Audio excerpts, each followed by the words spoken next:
ഇന്നലെ മോഡിയുടെ നേതൃത്വത്തിൽ യോഗം ചേർന്നിട്ടുണ്ടായിരുന്നു. ആ യോഗത്തിൽ സഖ്യകക്ഷികളെ ഒന്നിച്ചു നിർത്താനാണ് മോഡി തീരുമാനിച്ചത്.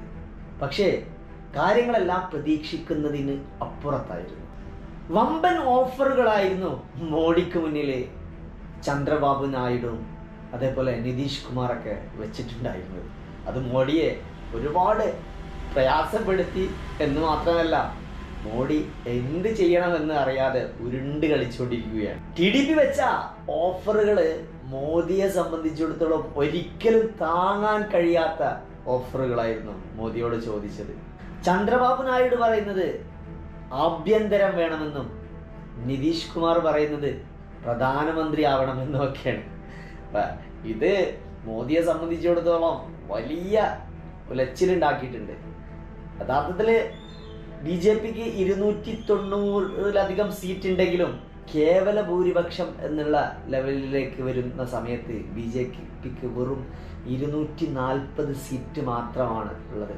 അതുകൊണ്ട് തന്നെയാണ് കാര്യങ്ങളൊക്കെ വെന്റിലേറ്ററിലാവാനുള്ള ഒരു പ്രധാന കാരണം.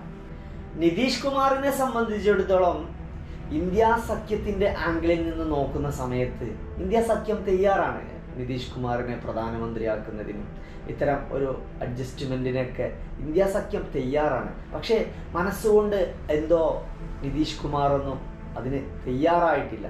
പ്രത്യേകിച്ച് ഈ ഒരു നിതീഷ് കുമാർ ആണെങ്കിലും നായിഡു ഒക്കെ ആണെങ്കിലും ഒരുപാട് പ്രാവശ്യം മരം ചാടികളായതുകൊണ്ട് തന്നെ ഇന്ത്യ സഖ്യത്തെ സംബന്ധിച്ചിടത്തോളം ഇന്ത്യ സഖ്യം ഇതൊരു പിന്നീട് ഒരു വലിയ തലവേദന ആവരുത് എന്നതുകൊണ്ട് തന്നെയാണ് 100% ഉറപ്പുണ്ടെങ്കിൽ മാത്രമേ ഇന്ത്യ സഖ്യം ഗവൺമെന്റ് രൂപീകരിക്കാനോ അത്തരം കാര്യത്തിലേക്ക് വരാതിരിക്കുന്നത്. ഞാൻ അതിനെക്കുറിച്ചും കൂടെ ഞാൻ പറയുന്നുണ്ട്.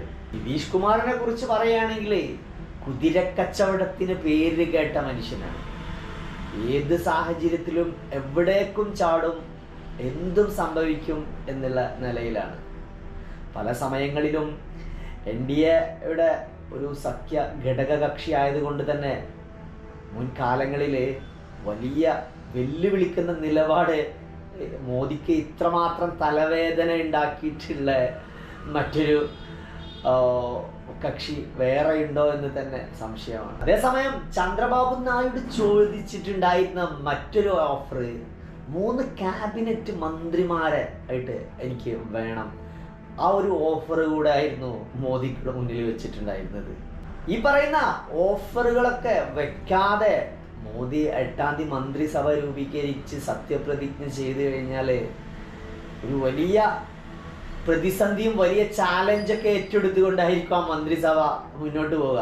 ഒരുപക്ഷെ മോദി എടുക്കുന്ന ആ തീരുമാനങ്ങൾ ഒരുപക്ഷെ ഏതു സമയവും മന്ത്രിസഭ വീഴും എന്നുള്ള ഒരു അവസ്ഥയിലേക്കായിരിക്കും പോവുക. കാരണം മിനിമം ഭൂരിപക്ഷമില്ലാത്തത് മോദിയെ സംബന്ധിച്ചിടത്തോളം ഈ ഒരു പ്രാവശ്യം യഥാർത്ഥ ജനാധിപത്യ വിശ്വാസികൾ മോദിയെ തിരിച്ചറിഞ്ഞത് കൊണ്ട് തന്നെ ഏകാധിപതിയെ സംബന്ധിച്ചിടത്തോളം വലിയ വെല്ലുവിളി തന്നെ ആയിരിക്കും ഈ ഒരു 5 വർഷത്തെ സാഹചര്യങ്ങൾ. അതേസമയം ഇഞ്ഞ വരപ്പിക്കും തീർച്ചയായിട്ടും പ്രതിപക്ഷം ഇരുന്ന്.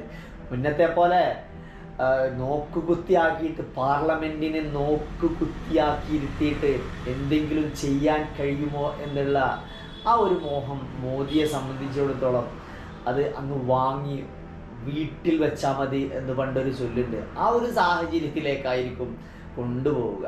അമിത്ഷയും മോദിയും പ്രാവശ്യം ഇഞ്ഞ വരക്കും. യഥാർത്ഥത്തിൽ ഇതൊക്കെയാണ് NDAക്കുള്ളിലെ വലിയ പേടി സ്വപ്നം. ഏത് സമയം വീഴാൻ പോകുന്ന ഒരു സർക്കാരായിരിക്കും ഭരണത്തിൽ വരിക എന്നുള്ളത്. അതേസമയം പ്രതിപക്ഷത്തെ സംബന്ധിച്ചിടത്തോളം കിട്ടിയത് ലാഭം എന്ന് മാത്രമേ പറയാനുള്ളൂ.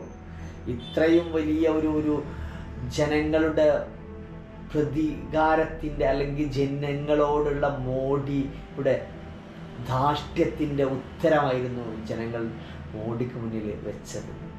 ഇതിനെല്ലാം പുറമെ കൂട്ടത്തിൽ ധനകാര്യം കൂടെ വേണമെന്ന് ആണ് ഈ ഒരു ഘടകകക്ഷികളിൽ നിന്ന് വന്ന ചോദ്യം.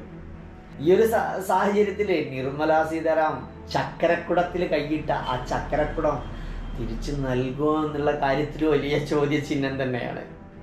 ആ സമയത്തൊക്കെയാണ് മോദിക്ക് തന്നെ ചോദ്യം ചെയ്യുന്ന ചോദ്യങ്ങളും അത്തരം ഘടകകക്ഷികളുടെ കാര്യത്തിന് ഉത്തരം മുട്ടിക്കൊണ്ടുമാണ് മോദി ഈ ഒരു മന്ത്രിസഭ രൂപീകരിക്കുന്നതെങ്കിൽ അതൊരു വെന്റിലേറ്റർ മന്ത്രിസഭ തന്നെയായിരിക്കും എന്നുള്ളത് 100% ഉറപ്പാണ്.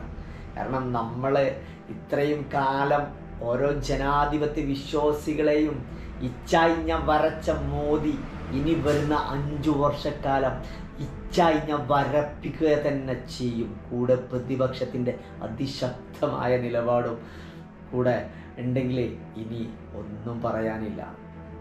ഇതിനിടയ്ക്ക് ഇന്നലെ പ്രതിപക്ഷം തീരുമാനിച്ചത് ഇന്ത്യ മുന്നണി പ്രതിപക്ഷത്ത് തന്നെ ഇരുന്ന് കളികൾ